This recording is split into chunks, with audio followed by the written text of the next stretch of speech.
చిన్న టాబ్లెట్ వెనుక ఎంత కథ ఉందో తెలుసా? దాని ప్రయాణమేంటో చూద్దాం రండి. సరే, అసలు ఓ మందు బిళ్లను నిజంగా ఎలా తయారు చేస్తారు? ఆ ప్రశ్నకు సమాధానం చూద్దాం. అవును, ఈ సమాధానాలన్నీ ఒక ఫార్మసీ స్టూడెంట్ నోట్స్లోనే దాగున్నాయి. భలే ఉంది కదా?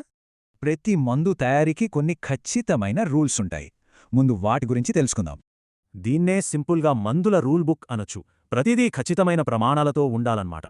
ఈ రూల్స్ ఒక్క దేశానికే కాదు, ప్రపంచవ్యాప్తంగా మందుల నాణ్యతను కాపాడతాయి. రూల్స్ గురించి తెలిసింది కదా, మరి ఒక బిళ్ల లోపల అసలు ఏముంటాయో చూద్దాం.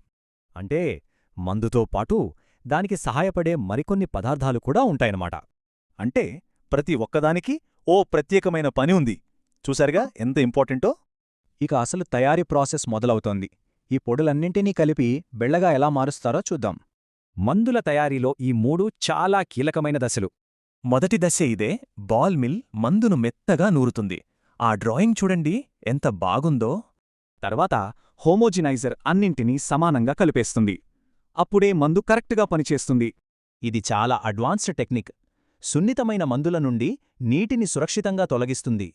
బిళ్ళ తయారైపోయింది, కానీ పనింకా పూర్తి కాలేదు. ఇప్పుడు ప్యాకేజింగ్ చాలా ముఖ్యం. ఈ కంటైనర్ ఒక బాడీగార్డ్ లాంటిది.